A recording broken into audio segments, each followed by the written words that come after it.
Nuo beveik standartinio ir gamykliškai patobulinto Volkswageno iki ne 100 000 kainuojančių prabangių automobilių. Štai tokia plati automobilių gama jau 13-ame netradicinės technikos klubo Auto Era organizuojamame renginyje Vasaros ratas subūrė 26 automobilių klubus per 200 mašinų ir 450 žmonių. Prie Šiemečio ežero pastaraisiais metais vykstantis renginys 3 dienas svečius žavėjo nuostabia gamta, blizgančiais automobilių kėbulais, įdegusiais merginų kūnais ir žinoma nenuilstančių organizatorių pastangomis surengti dar vieną nepamirštamą šventę tiems, kurie be automobilio neįsivaizduoja savo laisvalaikio. Čia buvo galima pamatyti visko, nuo standartinio Citroen kilnojimosi iki specialios kintamo aukščio važiuoklės už kelis tūkstančius eurų tuninguotame automobilyje. Daugiau nei prieš 10-metį pradėtas organizuoti renginys šiemet peraugo į rekordinio masto fiestą, apie kurios organizavimą ir ypatumus kalba žmonės nuveikia bene daugiausiai, kad ši šventė ir vėl suburtų bendraminčius ne tik iš Lietuvos, bet ir iš kaimyninių šalių. Pirmas kartas buvo prieš 13 metų prie Dubysos su kokiais 7 automobiliais ir vis augome, va ir išaugome į tokį renginį. Ar pirmą kartą organizuodami tikėjotės to, kad čia mašinų bus tikrai 100 ar daugiau? Kažkada? Tai aišku, kai darai ir nori, kad būtų visada kuo geriau ir kuo daugiau, tai visada norisi, kad jų daug būtų. Tai ir dirbi, ir stengiasi, kad būtų. Tai aišku, ten pirmais metais nieks čia negalvojo, kad tiek automobilių gali susirinkti, bet gali. Ar nori klubai atvažiuoja į renginius? Faktiškai baigėsi renginys ir sako, kodėl jis jau baigėsi, kada kitais metais. Tai vien iš to galima spręsti, kad renginiai pavykę visgi. Na tai ir skaičius sako pats už save. Jeigu būtų renginys kaip ir nepavykęs, tai manau mes čia 13 kartą jau nebūtume susirinkę. Tai suvažiuoja tiek modernūs tuninginiai, tiek senoviniai automobiliai. Vyksta jau 13 metus, 13. Sakykit, ar tikėtės sulaukti tiek daug dalyvių čia? Ne, neplanavom. Išankstinė registracija buvo, tai kažkas buvo, aišku, bet tiek netikėjom, kad bus. Galbūt nuo kokių iki kokių automobilių čia turim? Matom ir senų, matom ir naujų. Papasakokit plačiau, kas pas mus atvykę. Čia labai įvairūs automobiliai, kaip ir minėjau, nauji, modifikuoti, taip vadinami, tuninginiai, tiek senoviniai, tiek tie patys senoviniai tuninginiai. Ar sunku surengti tokį renginį čia? Yra ką veikti. Yra.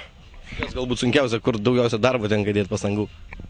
Kažko tokio atskirti negalėčiau. Čia jau organizacija prasidėjo 2 mėnesius atgal, jau tokia intensyvi. Viską reikėjo ieškoti. Na ir ar organizatorium pelningas būtent toks galbūt renginio rengimas, aišku, žmonių turim daug, bet visgi išlaidų turbūt taip pat buvo nemažai. Ne, čia pelno tikrai nėra. Čia yra tik tai nuostolis iš tokio renginio, bet jis rengiamas iš idėjos, tai niekas dėl to kaltų neieško. Ir jokios komercijos, ta prasme, tokiam renginiui nėra. Kodėl pasirinko čia vietą? Daug vietos ir graži vieta. Ežeras. Ar kasmet renginys vyksta toje pačioje vietoje, ar kažkur keliatės, keičiat vietas? Paskutinius metus jisai vyksta čia, būtent. Anksčiau vykdavo prie Dubysos, o dabar pasirinkta šitą vietą. Dauguma klubų ir dalyvių į šventę atvyko jau penktadienį popiet, vakare svečių jau laukė šventės atidarimas ir didžėjų koncertas. Paryčiui, kai beveik visi dalyviai dar miegojo, po išties audringos nakties, 6 ryto kėlėsi patys ištvermingiausi technikos mylėtojai. Į anksti rytą dalyvavo gražiausio automobilio signalo konkurse, taip žadindami visą stovyklą. Įsidienojus prasidėjo pagrindinės pramogos. Klubai kaip ir kasmet susigrūmė tinklinio aikštelėje, kur po atkaklios finalinės kovos Hot Road klubas nuginklavo VAG gerbėjus. Klubo nariams teko traukti ir virvę, ir čia sensaciją sukūrė VAGai, nugalėję 10-metį šioje rungtyje karaliavusius Hot Roadus. Bene daugiausia linksmų šūksnių ir emocijų sulaukė vandens čiužinių drago rungtis, kurią po atkaklios kovos laimėjo Cabrio klubas, įrodęs, kad važiuoti mašiną be stogo ar plaukti čiužiniu taip pat po atviru dangumi yra vienodai lengva. Nebuvo pamiršti ir garso sistemų mėgėjai. Parūpinta tiksli aparatūra matavo kiekvieno užsiregistravusio automobilio garsų sistemų galimybės. Dalyviai buvo suskirstyti į 2 klases, iki 2 kW ir virš 2. Nusprendėme pakalbinti ne tik šio renginio naujokus ir debiutantus, bet ir senus vasaros rato vilkus, nepraleidusius ne vieno jo apsisukimo. Rodom save, pristatom save. Šiaip iš tikrųjų nereikia mūsų pristatinėti, mes visi pažįsta jau. O šiaip, nežinau, tiesiog kasmetinis renginys labai svarbus. Mes dalyvaujam ir stengiamės kuo daugiau sudalyvauti, kuo linksmiau. Klubas daro nestandartinius automobilius.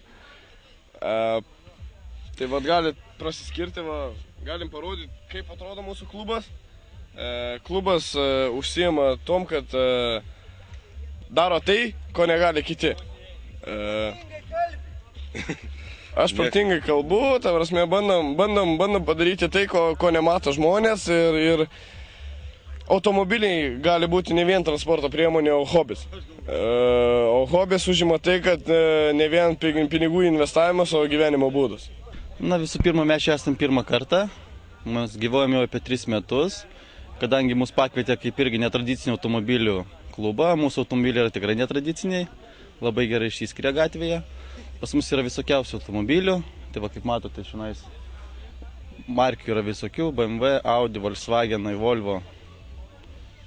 Ir visi Cabrio. Ir visi Cabrio. Mūsų vien ne tai, kad neturim stogo. O kodėl, pavyzdžiui, renkatės automobilį, renkatės būtent Cabrio? Vienyje klubas visus Cabrio mėgėjus. Kuo žavi Cabrio? Iš tikrųjų pastebėjau, kad žmonės, kurie renkasi kabrioletus, yra kitokie.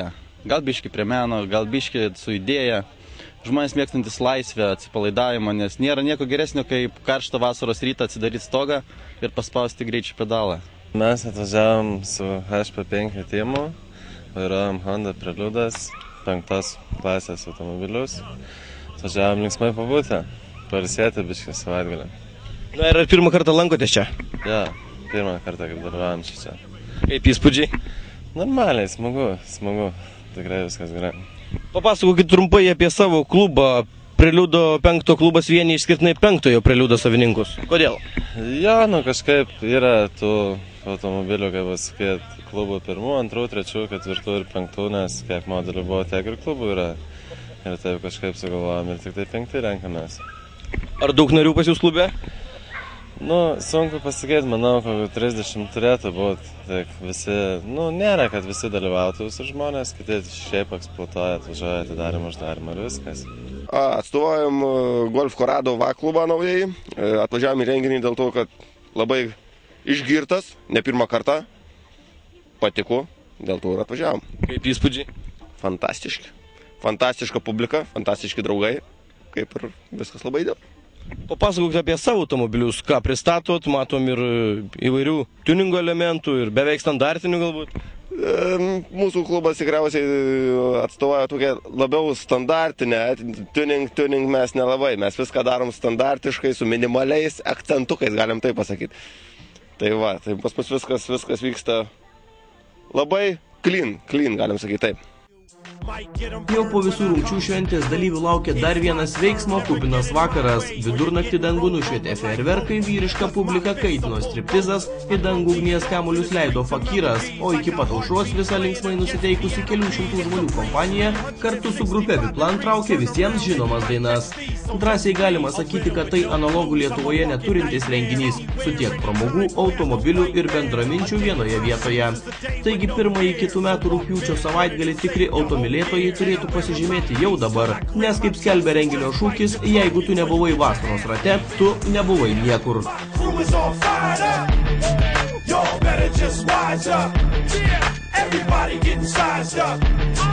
Before we all rise up, start running your times up.